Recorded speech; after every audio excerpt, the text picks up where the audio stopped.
राजनीति के इस दौर में आपने ऐसे नेता बहुत देखे होंगे जो अपने फायदे के लिए पाला बदलते हैं। कुर्सी का महत्व बढ़ गया है। कुर्सी के लिए पाला बदलने का खेल किसी से छिपा नहीं है। आजकल रोज ही ऐसे उदाहरण मिल रहे हैं।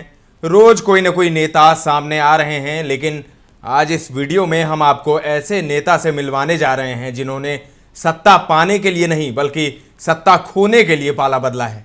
आप देखना शुरू कर चुके हैं दर्श न्यूज। मैं हूं दिव्यांशु। इनके हाथ जब भी कोई पद या यूं कहें कि सत्ता आई, इन्होंने उसे लात मार दिया। हम बात कर रहे हैं आरएलएम प्रमुख उपेंद्र कुशवाहा की।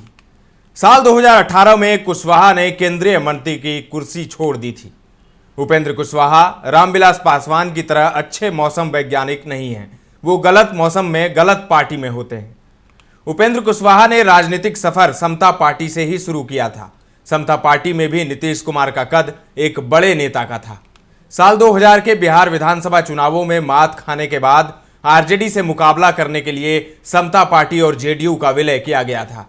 साल 2003 में नीतीश कुमार ने उपेंद्र कुशवाहा को बिहार विधानसभा में नेता प्रतिपक्ष बनाया था। कुशवाहा साल 2000 में पहली बार विधानसभा चुनाव जीते थे। इसके पीछे उनका मकसद लालू के एमवाई समीकरण के मुकाबले लवकुश समीकरण खड़ा करना था, जिनमें कुर्मी, कोयरी, कुशवाहा जातियां शामिल थी।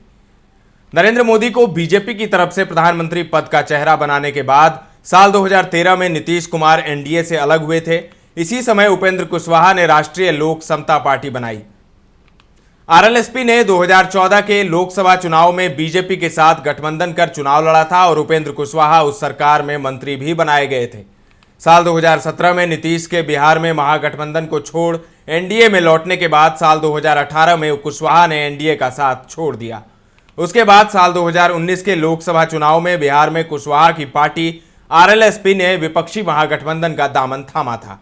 इन चुनावों में बुरी हार के बाद साल 2020 के विधानसभा चुनाव में कुशवाहा ने महागठबंधन को छोड़ मायावती की बीएसपी और असदुद्दीन ओवैसी की पार्टी एआईएमआईएम के साथ गठबंधन किया था।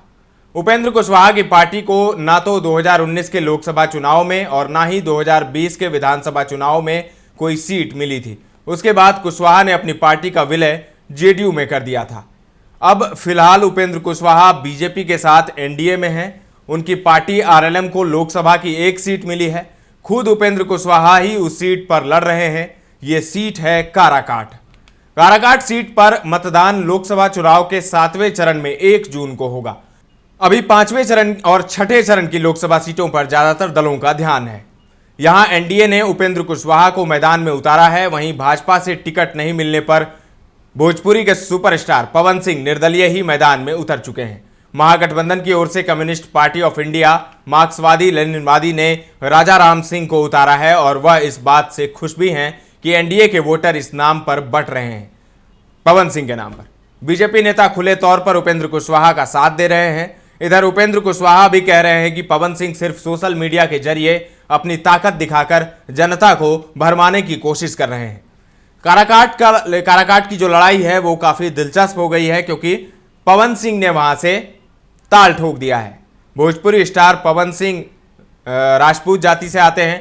काराकाट में वर्चस्व कुशवाहा की रही है। जितने भी सांसद हुए हैं पिछले 2-3 चुनावों की बात करें तो वहां पर कुशवाहा ही जीते हैं। लेकिन राजपूत बिरादरी के भी वोट हैं काराकाट में, तो पवन सिंह के वहां से निर्दलीय खड़े होने से राजपूत वोट तो कटेंगे ही, इसमें कोई दो शक नहीं है।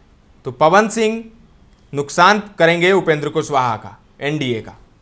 तो अब देखना बड़ा दिलचस्प होगा कि उपेंद्र कुशवाहा काराकाट का काराकाट का किंग बन पाते हैं या नहीं।